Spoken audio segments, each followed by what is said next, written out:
da tua palavra. E que o Senhor, ó Pai, conforme a tua vontade, cumpra, Senhor, os teus propósitos na vida da tua igreja e na vida de cada, Senhor Deus, pessoa aqui. É o que nós pedimos em nome de Jesus. Amém. Queridos, hoje nós vamos expor 2 Pedro, capítulo 1, verso de 1 a 11. Vamos dar uma pausa, nas exposições que estamos fazendo em Provérbios e no livro de Abacuque, e retornamos depois das nossas férias. Então esse é um período que nós estaremos pregando, não de forma sequenciada. Eu escolhi para trazer hoje à igreja a segunda epístola de Pedro, no capítulo 1, verso 1 a 11.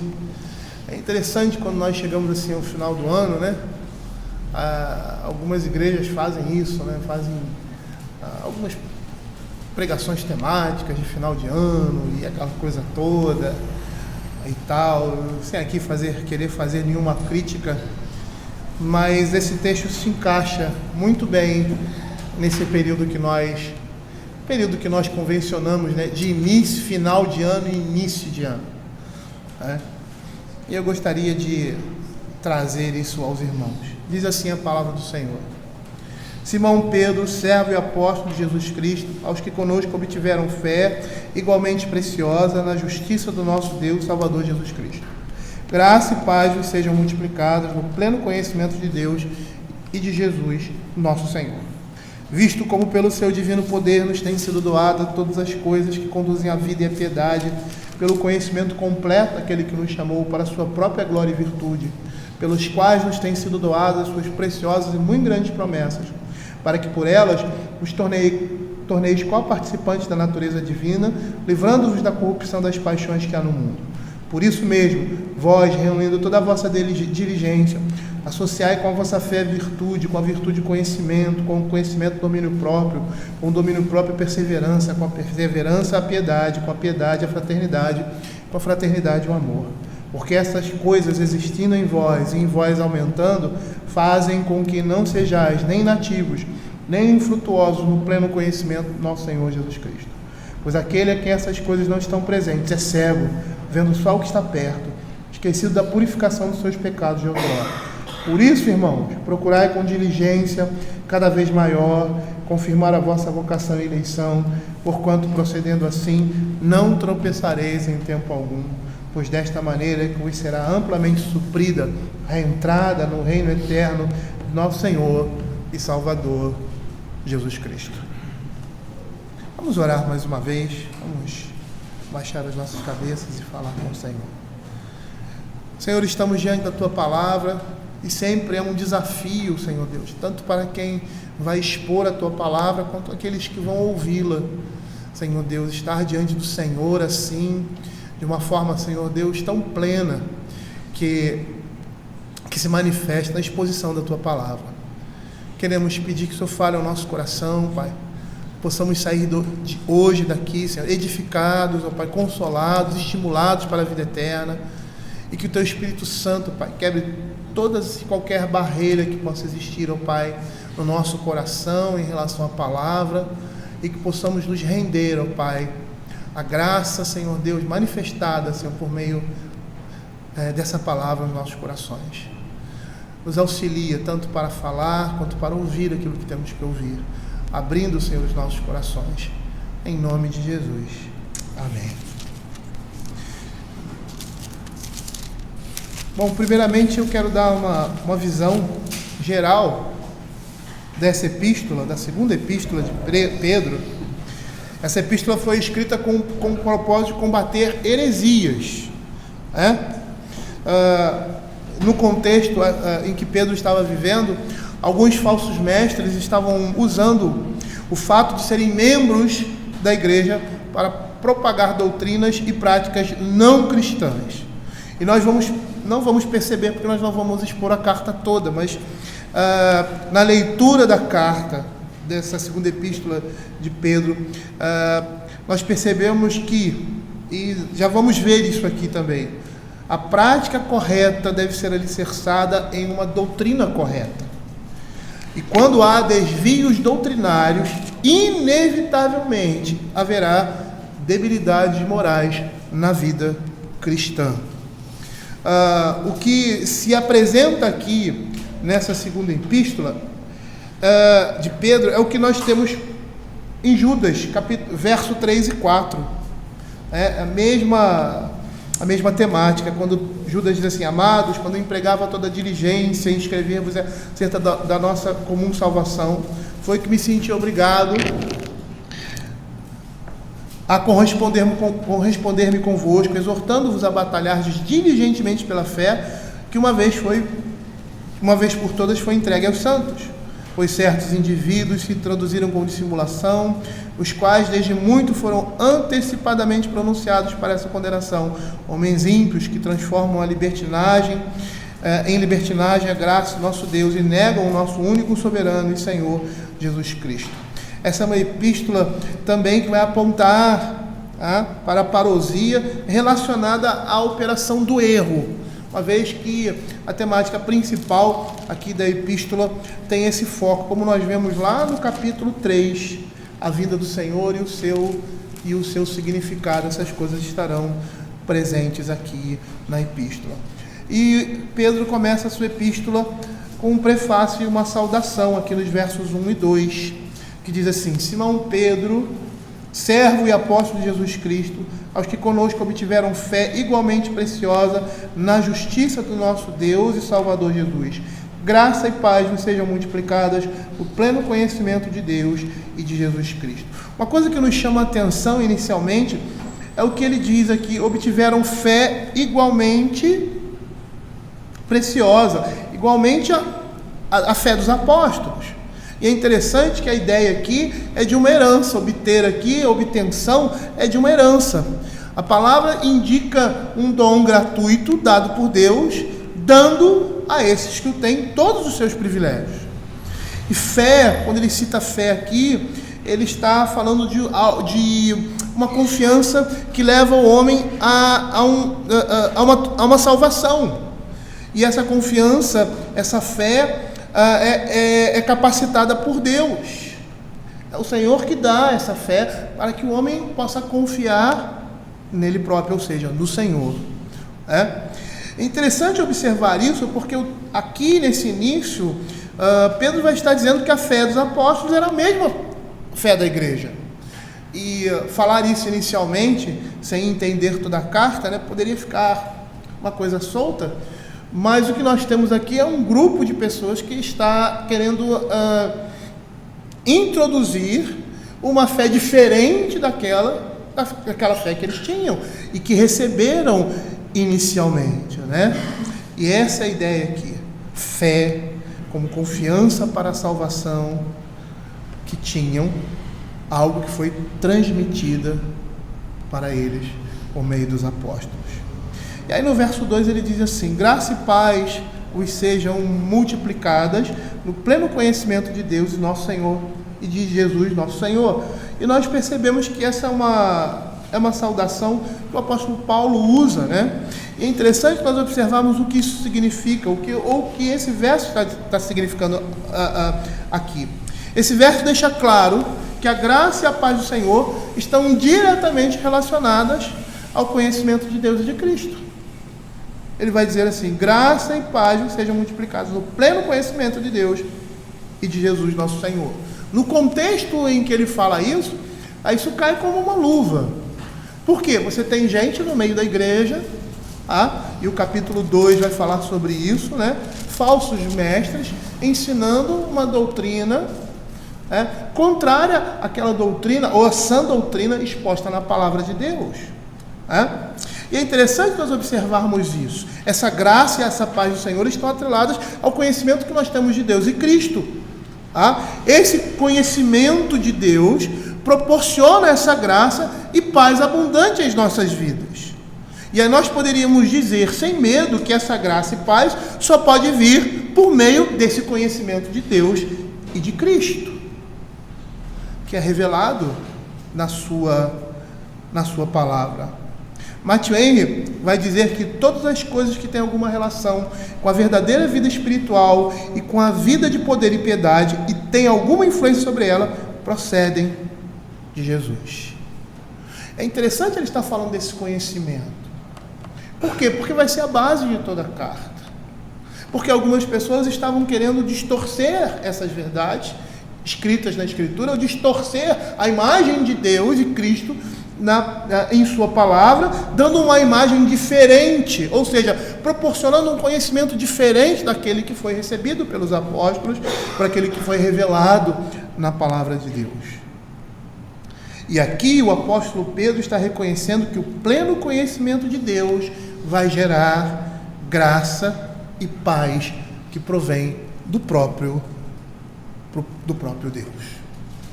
Então, só nessa introdução, nesse prefácio, nós podemos afirmar que conhecer a Cristo e o seu reino, o seu evangelho, nos leva a receber a graça de Deus e a sua paz. O apóstolo Paulo, lá em Efésios capítulo 4, verso 11 e 16, vai falar da importância daqueles que ensinam, dos pastores e mestres, daqueles que trazem esse conhecimento à igreja, e que por meio desse conhecimento, ou seja, por meio da revelação da palavra de Deus, essas bênçãos vão vir. Olha o que ele diz aqui, Efésios capítulo 4, versos de 11 a 16. E ele mesmo concedeu uns para apóstolos, outros para profetas, outros para evangelistas, outros para pastores e mestres, com vistas ao aperfeiçoamento dos santos, para o desempenho do seu serviço, para a edificação do corpo de Cristo, até que todos cheguem à unidade da fé e do pleno conhecimento do Filho de Deus, à perfeita varonilidade, à medida da estatura da plenitude de Cristo, para que não mais sejais como meninos agitados de um lado para o outro, levados ao redor por todo vento de doutrina, pela artimanha dos homens, pela astúcia que induzem ao erro, mas seguindo a verdade em amor, cresçamos em tudo naquele que é o cabeça, Cristo, de quem todo o corpo, bem ajustado, consolidado pelo auxílio de toda a junta, segundo a justa cooperação de cada parte, efetua o seu próprio aumento para a edificação de si mesmo em amor. Paulo aqui está falando daqueles que são instrumentos, daqueles que são dons, como ele usa essa expressão, de Deus, são presentes de Deus na vida da igreja, para que essa paz e essa graça, aqui falando no contexto aqui de Pedro, possam ser manifestadas na vida da igreja. E esse conhecimento é o conhecimento pleno de Deus na sua palavra. Somente tendo esse conhecimento, e a gente sabe que não é um conhecimento somente intelectual, mas é um conhecimento que parte do entendimento das verdades do Evangelho, e esse entendimento só nós temos por causa da ação do Espírito Santo em nossas vidas. Como dizia Agostinho, entender para crer, crer para entender.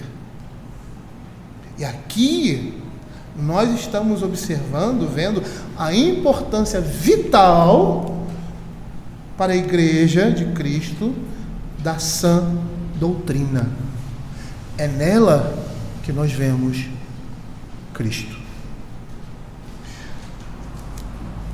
No verso 3, ele diz assim: visto como pelo seu divino poder nos têm sido doadas todas as coisas que conduzem à vida e à piedade, pelo conhecimento completo daquele que nos chamou para a sua própria glória e virtude. A partir de agora, Pedro vai desenvolver a respeito desse conhecimento e vai dar uma exortação para que os irmãos, que a igreja cresça e se desenvolva em todas as virtudes que têm fundamento ou fonte nesse conhecimento.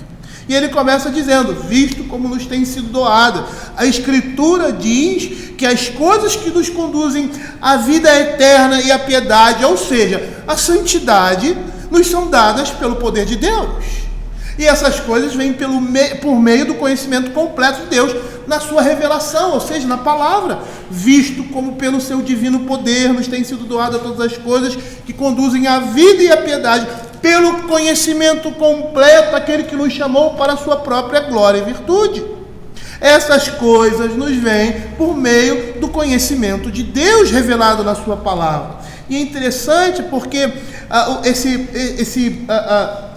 esse tempo verbal indica, né, nos tem sido doadas, indica uma natureza constante do que foi doado, ou seja, é como se ele estivesse dizendo, ele está dizendo assim, ele nos deu essas coisas e nos continua dando.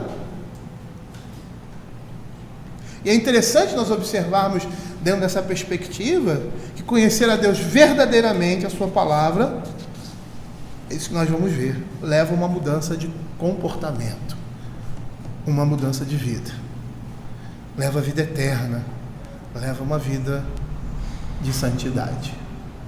Tem um filósofo que eu gosto muito, muito mesmo. Ele é até chamado de a expressão não é essa, mas é isso que quer dizer, um filósofo religioso. Não é essa a expressão, mas seria a ideia, né? Sócrates. Ele diz assim: se um homem chegasse a conhecer alguma coisa verdadeiramente, deveria partir desse conhecimento. Quando nós conhecemos a Deus, nós começamos a viver debaixo da ótica dele. Quando nós conhecemos verdadeiramente ao Senhor, a nossa vida começa a se moldar à vida dele.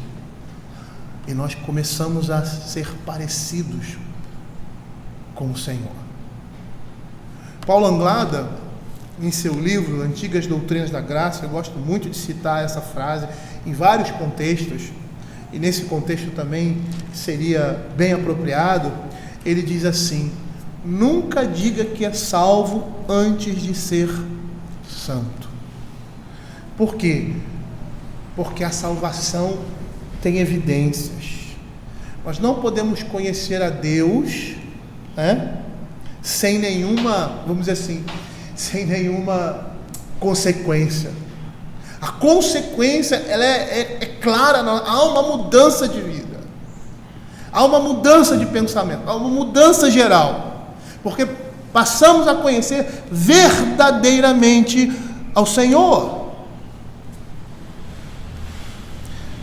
E o texto aqui nos diz que o Senhor nos chamou para a sua glória e virtude, ou seja, Ele nos chamou para isso, para sermos a sua imagem. Ele nos chamou para sermos santos, para vivermos uma vida de santidade, que significa santidade, separação para algum propósito. Esse é o sentido da palavra santidade. E lá em 1 Pedro capítulo 2, verso 9, nós vemos qual o propósito do Senhor ter nos separado. Olha como está diretamente relacionado àquilo que Pedro está exortando a igreja a crescerem em virtudes. E que virtudes são essas? As virtudes de Cristo. Ele diz assim: vós, porém, sois raça eleita, sacerdócio real, nação santa, povo de propriedade exclusiva. Com que finalidade? A fim de proclamar das virtudes daquele que vos chamou das trevas para a sua maravilhosa luz. Esse é o propósito de Deus na nossa vida. Deus nos vocaciona para sermos participantes da sua glória e da sua santidade. O próprio apóstolo Pedro, lá em 1 Pedro capítulo 1, verso 15 e 16, diz assim: pelo contrário, segundo é santo todo aquele que vos chamou, tornai-vos também vós mesmos, tornai-vos santos também vós mesmos em todo o vosso procedimento, porque está escrito: sede santos, porque eu sou santo. Esse é o propósito de Deus na vida do seu povo. Esse é o propósito de Deus na vida do indivíduo. Esse é o propósito de Deus na vida da igreja, torná-los santos como Ele é.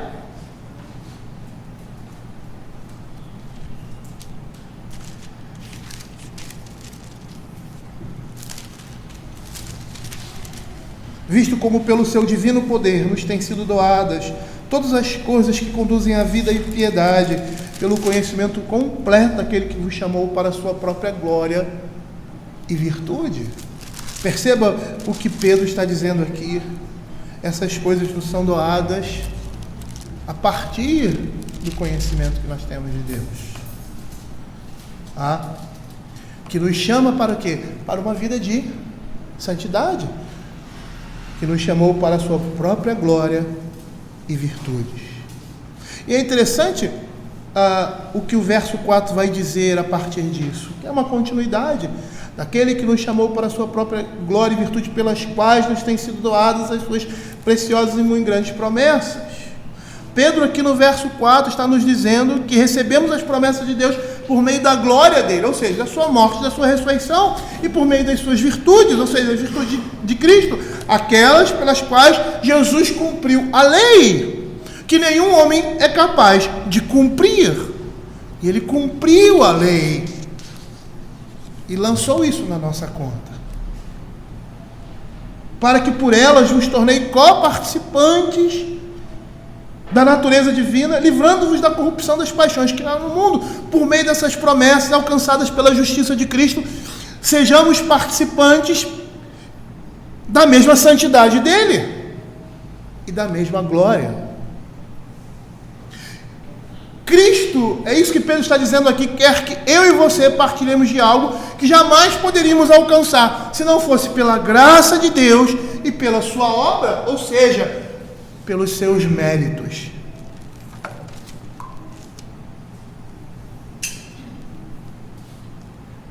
E nós não vamos conseguir, nós não conseguimos isso pelas nossas próprias forças, nem pela nossa própria vontade. E nós devemos perceber o que isto quer dizer de uma forma mais profunda. Ou seja, o propósito primeiro de Deus não é livrar o homem do inferno, mas tornar o homem como ele é. E aí a gente vê a grandiosidade do Evangelho. Reduzir o Evangelho a salvar o homem do inferno é diminuir o Evangelho. Isso é uma consequência. O objetivo da nossa salvação é fazer com que nós participemos da natureza divina, livrando-nos das paixões que há no mundo, livrando-nos do pecado, para a sua glória e virtude, pelas quais nos têm sido doadas as suas preciosas e muito grandes promessas, para que por elas vos torneis coparticipantes da natureza divina, livrando-vos da corrupção das paixões que há no mundo. Quanto mais participarmos da natureza divina, mais vamos abandonar as paixões que há no mundo. Ou seja, quanto mais nos tornarmos santos, e a santidade, ou a busca pela santidade, é um trabalho sinérgico. Nós somos santos porque isso já está no caráter que Deus imprimiu em nós, independente daquilo que façamos. Nós somos santos porque Ele nos santificou, Ele nos separou, mas somos chamados a viver uma vida de santificação, ou seja, a de buscarmos essa santificação na nossa vida.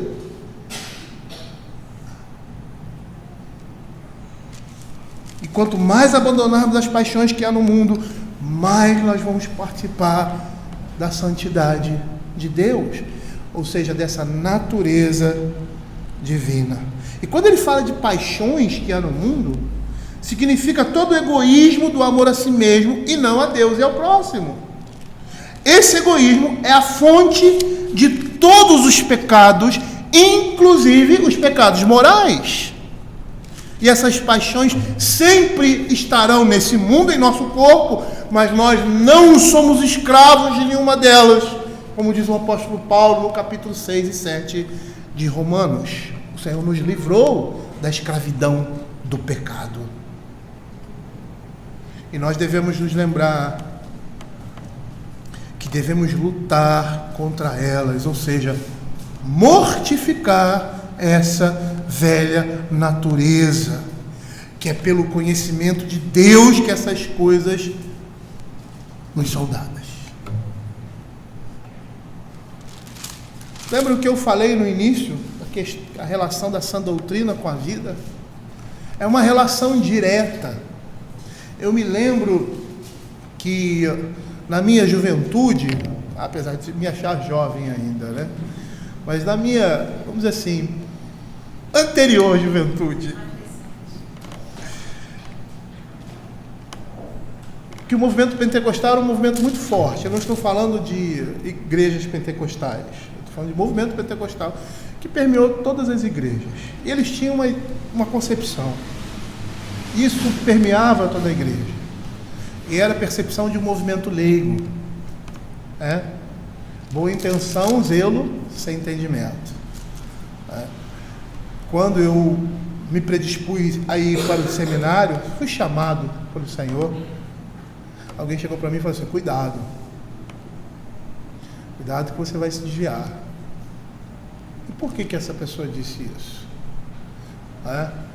Ela disse isso porque achava que a doutrina, ela enrijecia, ela tornava o homem frio. Mas não é isso que a palavra de Deus está dizendo. Mas porque o entendimento de doutrina para nós é a palavra.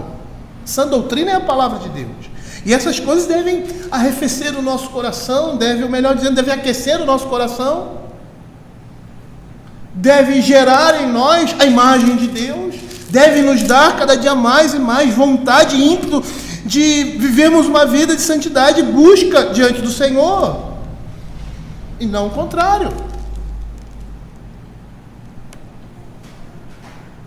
O que Pedro está dizendo é que uma falsa doutrina, um falso entendimento da palavra de Deus, da imagem de Deus na Escritura, de Cristo, da sua obra, da sua revelação, consequentemente trará uma vida distorcida. Consequentemente trará uma prática de vida errada, reprovada por Deus. Por mais que seja zelosa aos olhos dos homens. Porque é por meio do conhecimento da palavra de Deus que essas coisas vêm. A santidade, a pureza, a integridade, a fé. E agora, a partir do versículo 5, Pedro vai começar a nos exortar para crescermos e desenvolvermos em todas as virtudes cristãs. Nesse primeiro momento ele fala do conhecimento, da importância de conhecer a Deus verdadeiramente. E aonde eu vou conhecer a Deus verdadeiramente? Por meio da palavra, por meio do ensino, tendo como instrumento a oração, pedindo ao Senhor que abra os nossos olhos, ilumine o nosso coração, nos dê entendimento, tira a cegueira natural, característica nossa do homem, nesse estado em que nós nos encontramos. É somente pela palavra de Deus, mas é uma palavra assistida pelo Espírito Santo, porque é isso que nós cremos. Porque quando a palavra de Deus é lançada e o Espírito Santo não acompanha essa palavra para transformar o coração do homem, para fazer com que ele entenda a palavra que está sendo trazida, pregada ou ensinada, aquilo serve de juízo e vai endurecer cada dia mais o coração dele. E nós temos vários exemplos na Escritura, e Faraó é um deles. Deus o advertindo, e ele rejeitando, e endurecendo cada dia mais. Mas quando essa palavra é pregada, e o Espírito Santo acompanha essa palavra, para transformar o coração do homem, aí as coisas acontecem. Aí as coisas acontecem. Como Paulo diz que a palavra de Deus tem cheiro de morte e cheiro de vida. Cheiro de morte para aqueles que se perdem. Cheiro de vida para aqueles que são tocados por essa palavra por meio do Espírito Santo. E agora, tendo como fundamento isso, ele diz: olha, vocês devem crescer, vocês devem desenvolver em todas as virtudes que são virtudes cristãs, ou seja, que são virtudes de Cristo. Nós temos estudado aqui o livro de Provérbios, e o livro de Provérbios ele fala sobre essas virtudes, ou melhor, a prática delas. E ali nós temos um retrato das virtudes de Cristo. Seguir aqueles passos, seguir aqueles ensinamentos, é seguir a Cristo. E aí ele diz assim: por isso mesmo, vós, reunindo toda a vossa diligência, associai com a vossa fé a virtude, com a virtude conhecimento, com o conhecimento domínio próprio, com o domínio próprio a perseverança, com a perseverança a piedade, com a piedade a fraternidade, com a fraternidade o amor. Por isso Pedro agora diz que nós devemos empreender todo o nosso esforço para escapar da corrupção que há no mundo. É como se Pedro estivesse dizendo, devemos trazer esse relacionamento com Deus, esse conhecimento de Deus, ao lado do que Deus já fez, cada grama de determinação que pudermos carregar. E aí nós estamos vendo o outro lado dessa santificação. Primeiro vimos a operação de Deus no coração do homem e o que ela produz pelo conhecimento da palavra. Agora ele chama a nossa atenção para nós agirmos com toda a diligência. Certo comentarista do Novo Testamento disse as seguintes palavras a respeito disso. Ele diz assim: a vida cristã é uma luta. Não escapamos das concupiscências que há no mundo mediante um ato miraculoso de cura. Somente o desenvolvimento e a batalha diária contra o mal poderão conferir a vitória necessária para progredirmos na direção da participação da natureza divina. A vida cristã, se tiver de ser bem-sucedida, é uma tremenda batalha. Não nos equivoquemos quanto a isso. Por isso ele diz, reunindo toda a vossa diligência, toda a vossa força, associai com a vossa fé a virtude. E associar aqui da ideia de suprir alguma coisa, adicionando algo a ela. Pedro está dizendo, visto terem fé, não permita que ela seja falha em virtudes. E aí eu me lembro de Tiago, lá em capítulo 2, verso 26, que a fé sem obras é mortas. E fé aqui tem um sentido de uma adesão leal a Cristo e ao ensino cristão. E aí ele diz, reunindo toda a vossa diligência, associai com a vossa fé a virtude, com a virtude o conhecimento. É interessante o que essa palavra significa, virtude.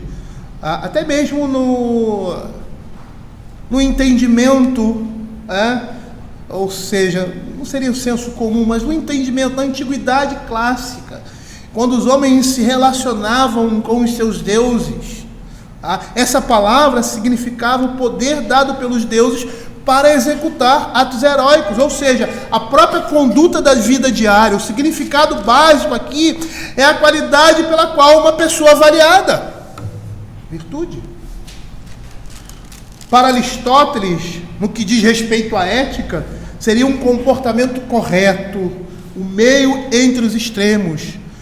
Para os romanos, saber para o homem o que é reto, útil, honesto e bom. Para os gregos, qualidade excelente dos homens. Isso seria virtude. Poderíamos dizer que a virtude é excelência moral, um fruto do Espírito, que o apóstolo Paulo cita lá, dentre muitos, não todos, não é uma lista completa, né? Quando ele diz, o fruto do Espírito é amor, alegria, paz, longanimidade, bondade, fidelidade, mansidão, domínio próprio, ele poderia acrescentar outras coisas aqui. Ele diz, contra essas coisas não há lei. Essas são as coisas que devem se acrescentar. Pedro está dizendo que nós devemos lutar para evidenciar essas coisas nas nossas vidas. E essa é a nossa batalha. Essa é a nossa batalha diária. Essa é a batalha que nós estamos empreendendo para que nós possamos ser a imagem de Cristo. Para que essa imagem seja formada em nós. E aí ele diz, com a fé, a virtude, com a virtude, o conhecimento. E a ideia aqui é de um conhecimento pessoal, um conhecimento experiencial, uma familiaridade. O conhecimento de Deus sempre se vincula com os atos da sua autorrevelação. Ele está falando de um conhecimento que demonstra a sua intimidade com Deus. Uma vez, Quando cheguei ao Rio de Janeiro, há muito tempo atrás, estava vindo de Roraima, eu escutava muito esse tipo de expressão no meio evangélico. Eu tive uma experiência com Deus. Eu tenho uma experiência com Deus. E isso me revoltava.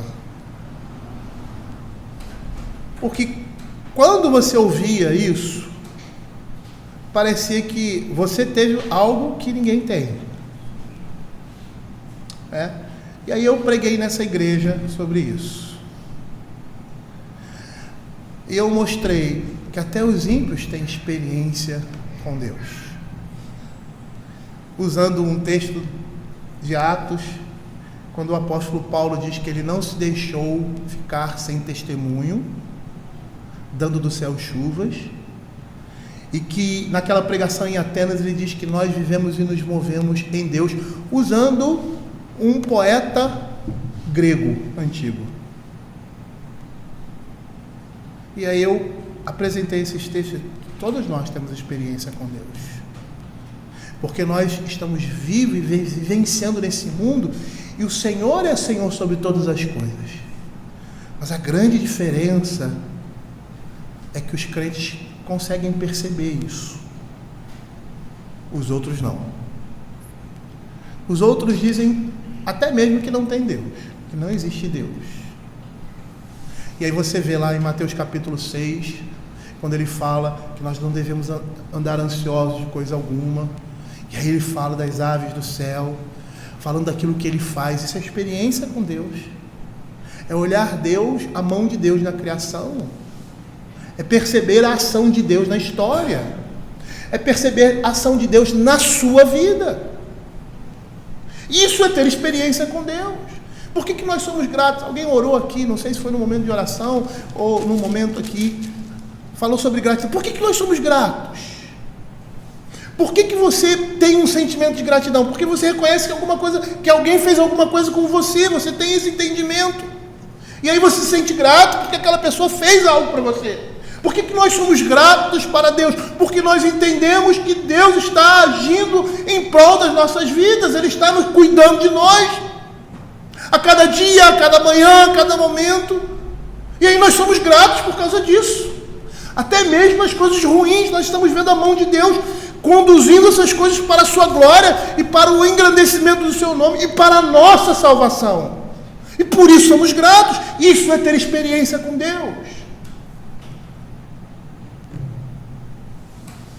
E nós só podemos ter isso, esse conhecimento pessoal de Deus, essa experiência com Deus, se Ele vier experiencialmente pela sua revelação, pela palavra. Nós só podemos ter essa experiência por causa da palavra de Deus. O Salmo, acho que foi o Salmo 37, que nós lemos, mas o Salmo 34 também nos mostra isso. Quando ele diz assim: ó, provai e vede que o Senhor é bom. Ele diz assim: bendirei o Senhor em todo tempo, seu louvor estará para sempre nos meus lábios. Busquei ao Senhor e Ele me acolheu, livrou-me de todos os meus temores. Aí ele clamou este aflito e o Senhor o ouviu. O anjo do Senhor acampa-se ao redor do que os teme e os livra. Ó, provai e vede como o Senhor é bom, bem-aventurado o homem que nele se refugia. O que não é isso senão experiência com Deus?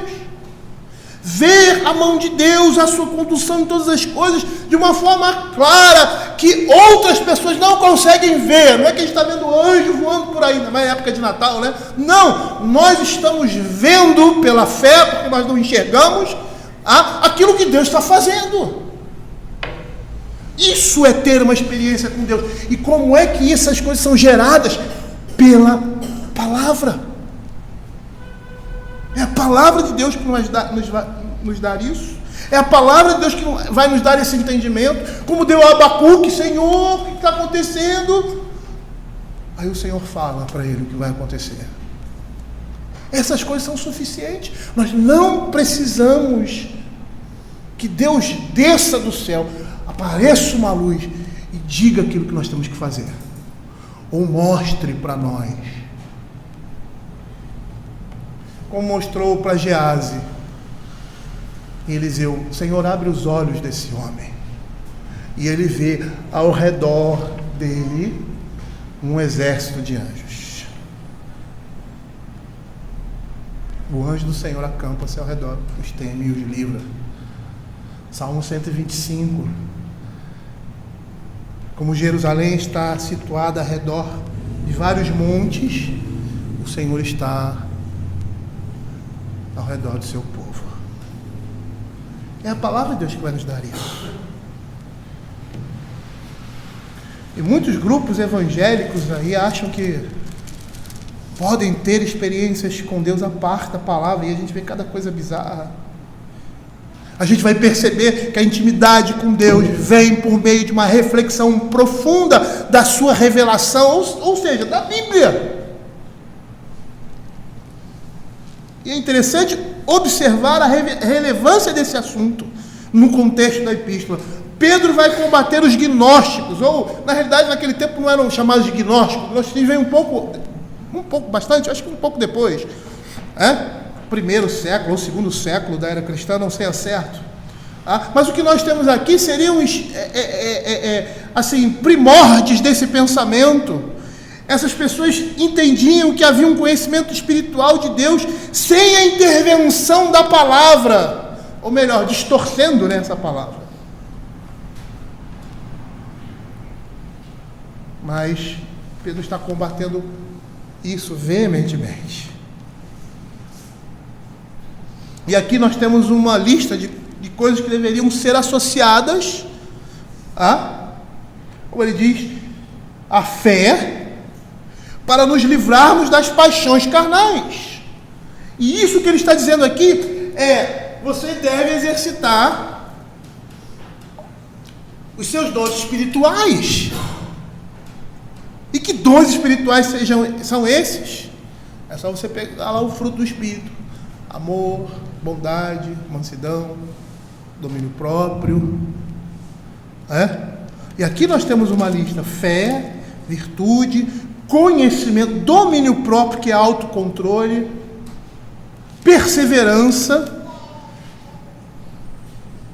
Com o domínio próprio a perseverança, com a perseverança a piedade, e perseverança aqui seria paciência. E é interessante porque aquela pessoa que tem autocontrole, que se domina, ela é uma pessoa paciente.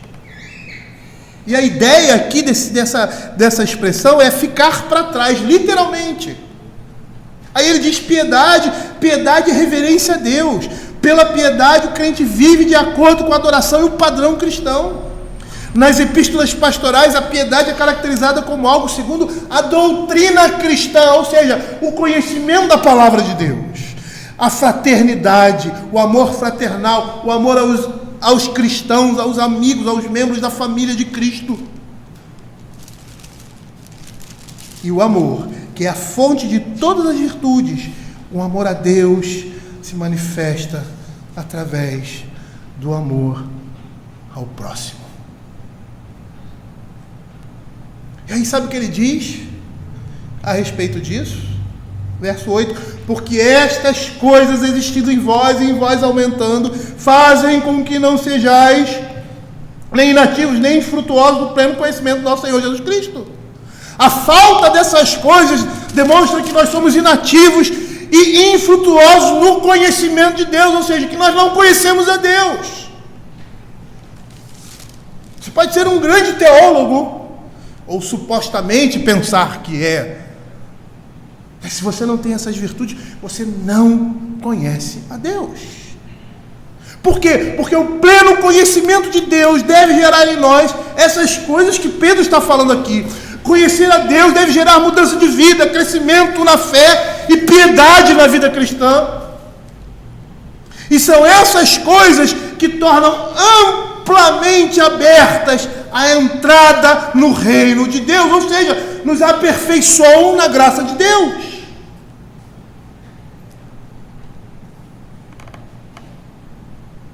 Porque essas coisas existindo em vós e em vós aumentando, fazem com que não sejais nem inativos, nem infrutuosos no pleno conhecimento do nosso Senhor Jesus Cristo. Verso 11, porque desta maneira é que será amplamente suprida a entrada no reino de Deus. E aí eu me lembro do escritor de Hebreus que diz: seguir a paz e a santificação, sem a qual ninguém verá o Senhor. Ou seja, essa característica aqui é algo essencial na vida do crente. Eu volto a reproduzir a fala de Paulo Anglada: nunca diga que é salvo sem antes de mostrar santidade. Porque a santidade é a evidência inequívoca da salvação de um homem. É também nesse contexto que nós entendemos a parábola dos talentos. Quando ele chama aquele servo mau e negligente, porque ele recebe um talento, e ao invés de desenvolvê-lo, ele guarda esse talento. Pedro está dizendo: o fruto do conhecimento da palavra é santidade, humildade, fidelidade, mansidão. Essas coisas devem ser geradas em nós, pelo conhecimento da palavra de Deus, se realmente nós somos santos. E nós precisamos correr atrás dessas coisas. Por quê? Por causa da nossa natureza pecaminosa. Como é que nós podemos dizer que conhecemos a Deus se na prática ainda nos revolvemos em nossas mazelas, em nossos pecados? Amamos essas coisas, não lutamos contra elas, não reconhecemos os nossos erros, tendo consciência de pecado. Lá em Mateus capítulo 7, versos 22 e 23, a palavra de Deus diz assim: naquele dia iam dizer: Senhor, Senhor, porventura não temos nós profetizado em Teu nome, em Teu nome não expelimos demônio, e em Teu nome não fizemos muitos milagres? Então lhes direi explicitamente: nunca vos conheci, apartai-vos de mim, os que praticais a iniquidade. Eram homens religiosos, eram pessoas religiosas. Como ela expressava essa religiosidade, não interessa, mas eles praticavam o que todos praticavam, o que a igreja praticava, o que a liderança praticava, mas não conheciam a Deus, porque não apresentavam os seus frutos. E temos a necessidade de empregar todas as forças que nós temos, usando uma palavra do apóstolo Paulo, para ver Cristo gerado em nós. Foi essa palavra de Paulo para a igreja da Galácia, que estava abandonando a Cristo. Por quê? Qual era o ponto? Abandonando a sã doutrina. E ele vai dizer assim no verso 9: pois aquele a quem essas coisas não estão presentes é cego, vendo só o que está perto, esquecido da purificação dos pecados de outrora. Pedro está dizendo a nós que aquele que não apresenta essas coisas é cego. Depois de ter conhecido o Evangelho e permanecer dessa forma, ele é cego. E Paulo vai dizer que se o Evangelho ainda está encoberto, é para os que se perdem, nos quais o Deus desse século cegou o entendimento dos incrédulos, para que não lhe resplandeça a luz do Evangelho da glória de Cristo, o qual é a imagem de Deus.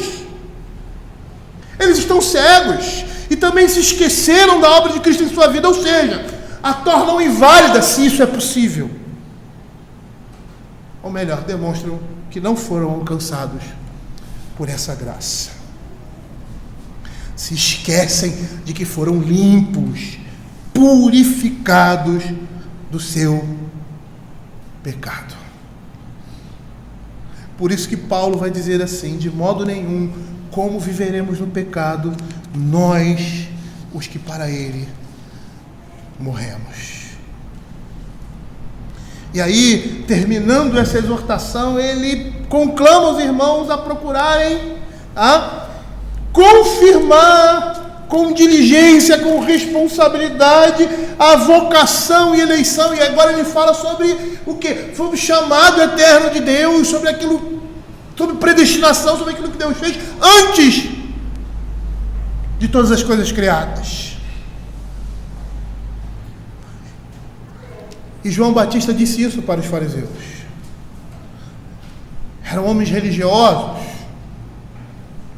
uma religiosidade estereotipada, pura e simplesmente. E ele diz assim: produzis, pois, frutos dignos de arrependimento, e não comeceis a dizer entre vós mesmos: temos por pai Abraão. Porque eu vos afirmo que dessas pedras Deus pode suscitar filhos a Abraão. Produzir frutos dignos. Apresentar esses frutos é confirmar sua eleição. Muitos pensam que por frequentarem uma igreja, se tornarem membros de uma igreja, né, eles se consideram pessoas salvas que não precisam viver uma vida santa. Não é que eles falem assim, mas eles agem assim quando agem dessa forma. Quando não se enganjam, como Pedro está dizendo aqui, diligentemente numa luta em busca de se parecer com Cristo. Às vezes quando a gente fala isso parece uma coisa legalista, né? Pode soar. A linha é muito tênue. Por que é uma linha muito tênue? Porque aquele que não tem o temor de Deus no coração e que busca isso, ele está buscando de forma hipócrita.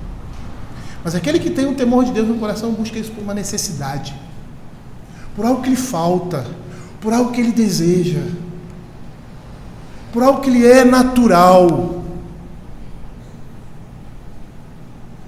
Não se torna uma obrigação. Às vezes eu gosto de usar essa palavra e às vezes eu não gosto de usar essa palavra. Por quê? Porque obrigação no nosso conceito é uma coisa ruim. É uma coisa ruim. Obrigação geralmente é um imperativo, é uma ordem. Eu tenho que fazer. Mas isso não se torna uma obrigação para mim, nesse sentido, de ser pesado, de ser doloroso, por muitas vezes que vai contra a minha própria natureza. Se torna algo que eu desejo profundamente. E eu luto por isso. É por isso que ele diz: para confirmar a vossa eleição e vocação. Por quê? Porque agindo dessa forma, vocês não vão tropeçar. Os que vivem dessa forma estão confirmando a sua eleição e sua vocação. Como reconhecer um eleito? Aí. Um homem que diligentemente associa com a fé a virtude, com a virtude o conhecimento, com o conhecimento o domínio próprio. Conhecimento aqui seria um conhecimento pessoal de Deus, que vinha por meio da palavra. O domínio próprio, com o domínio próprio a perseverança, com a perseverança a piedade, buscando e lutando por essas coisas. Por quê? Porque nós queremos nos parecer com o Senhor, porque isso nos agrada, porque isso nos dá prazer, por mais que seja doloroso a carne, porque esse é o alvo da minha vida. Teve um dia que deu um boom assim em mim. Entender essas coisas. Ir ao encontro dessas coisas. Não como uma obrigação, algo pesado, mas como uma necessidade. Apesar de ser obrigação, mas como uma necessidade.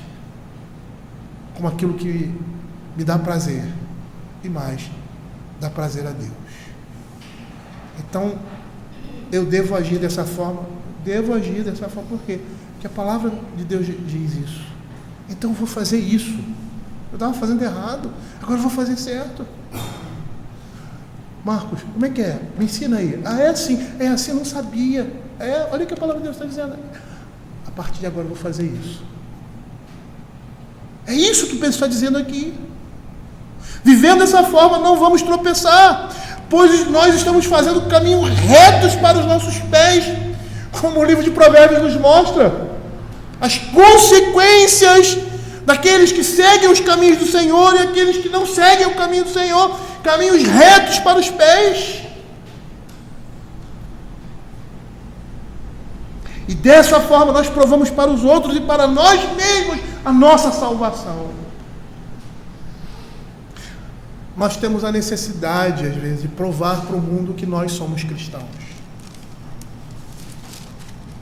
E essa necessidade não deve vir de um outro sentimento, a não ser da responsabilidade que nós temos de expandir a luz de Cristo. Mostrar que nós somos cristãos, não porque nós somos chatos, mas porque nós vivemos dessa forma. Vivemos assim essas virtudes.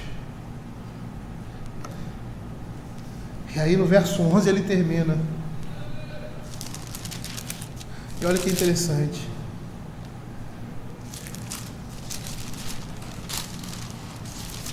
Voou aqui a página. Pois desta maneira é que vos será amplamente suprida a entrada do reino eterno de nosso Senhor e Salvador Jesus Cristo. Mais uma vez ele chamando a nossa atenção para duas realidades, por uma ação sinergística, ou seja, é Deus agindo em nós e nós também agindo.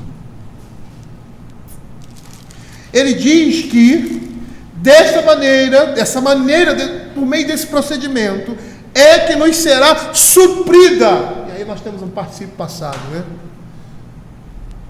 Uma voz passiva. Quem é que está suprindo? Sou eu com as minhas virtudes? Não. É o Senhor. Confirmando a nossa vocação e eleição, associando essas coisas à fé, nós ficamos cientes de que o Senhor está ricamente preparando a nossa entrada em seu reino. Certa vez Jesus lá em Mateus, na narrativa de Mateus capítulo 6, versos 19 e 20, ele diz assim: não acumuleis para vós outros tesouros sobre a terra, onde a traça e a ferrugem corroem, onde ladrões escavam e roubam, mas ajuntai para vós outros tesouros no céu. Isso é tesouro que nós estamos ajuntando no céu. Associando a nossa fé, a virtude, o conhecimento, o domínio próprio, a perseverança, a piedade, a fraternidade, o amor. Isso é entesourar para o reino de Deus. E lá não há como haver roubo ou saque daquilo que nós possuímos. E é por isso que o apóstolo Paulo também, nessa mesma ótica, lá em Filipenses capítulo 2, versos 12 e 13, ele diz assim: assim, pois, meus amados irmãos, como sempre obedeceste, não só na minha presença, porém muito mais agora, desenvolvei a vossa salvação com temor e tremor. É isso aqui que Pedro está dizendo, o desenvolvimento da nossa salvação, porque Deus é quem efetua em vós. E mais uma vez, a ideia é que Deus está sustentando todas as coisas, porque não depende de nós aquilo que nós fazemos, porque essas coisas nos são doadas, como Pedro nos diz, por meio das virtudes de Cristo, por meio da obra dele. Somos chamados a batalhar a fé e dessa forma confirmar a nossa eleição. E que é a batalha da fé? É isso, é viver a vida cristã dentro da sua casa. Isso é a nossa batalha espiritual, na escola.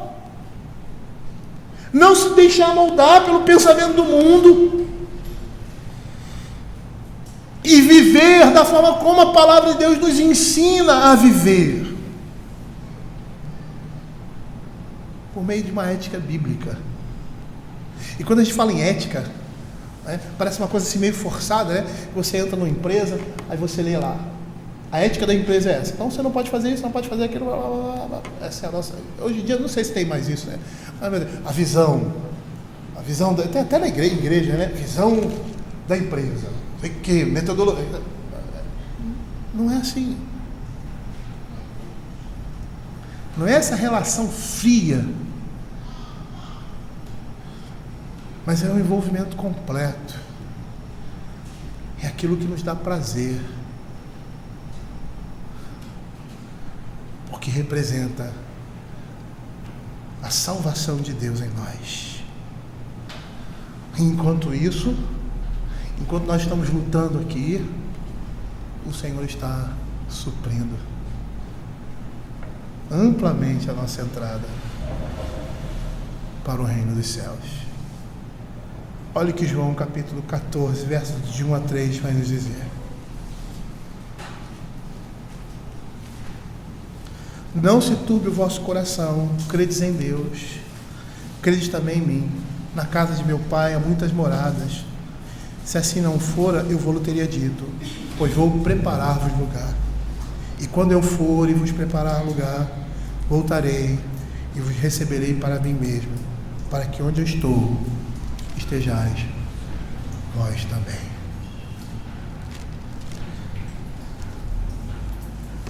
Eu poderia focar aqui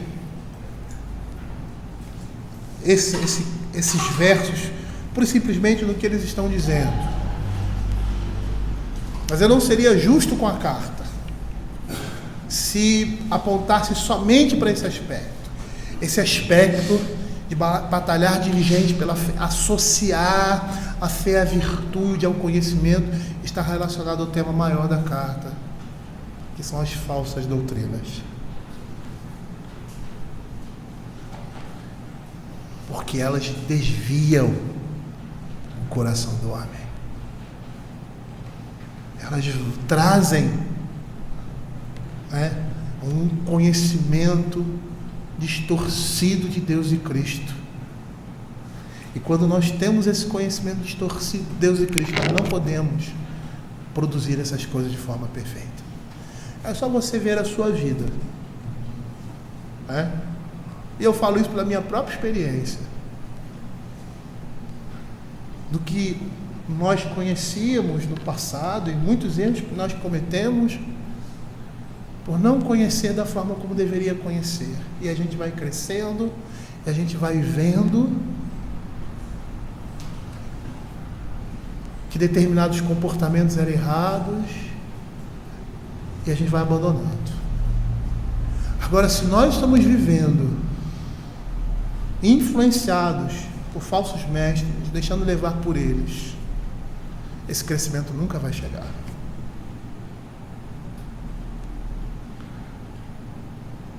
Certa vez eu saí do Rio de Janeiro, como os irmãos sabem, 10 anos depois eu retorno. Eu cheguei numa igreja que eu conhecia, tá? Porque nós vivemos aqui essa realidade aqui no Rio, né? Nós somos daqui. E quando cheguei numa determinada igreja, eu vi que aquela igreja estava pior do que antes. Não houve crescimento das pessoas. Não houve crescimento da igreja. Não estou falando crescimento de número, não. De maturidade. As pessoas se revolvendo nos mesmos pecados. E a liderança da igreja não era uma liderança falsa. Não era uma liderança falsa. Mas o que era interessante é que faltava esse conhecimento mais profundo da palavra de Deus. E aí você vê que não é só a responsabilidade da liderança, das pessoas também, eles deixaram de desenvolver, de crescer. Essa é uma grande realidade que Pedro está mostrando aqui. Se fôssemos ver a carta como um todo, nós chegaríamos a essa conclusão muito mais rápido, ou de uma forma mais precisa. Como que essa doutrina afeta a vida? Como que conhecer de forma errada a palavra de Deus, o Senhor, vai afetar a sua condição nesse mundo? E eu gostaria de conclamar os irmãos, seguindo as palavras de Pedro, que nós devemos batalhar diligentemente pela fé, que nós devemos batalhar diligentemente para ter essas virtudes de Cristo em nós, que já estão presentes em nós por meio do seu Espírito e que nós precisamos desenvolvê-las. que esse ano que se inicia, as batalhas e dificuldades virão, e que o nosso objetivo maior na nossa vida seja esse: parecer um pouco mais com o Senhor. Vamos orar. Senhor, queremos te agradecer, ó Pai, pela tua palavra, e queremos te pedir, Senhor, que o Senhor esteja nos abençoando através da tua palavra.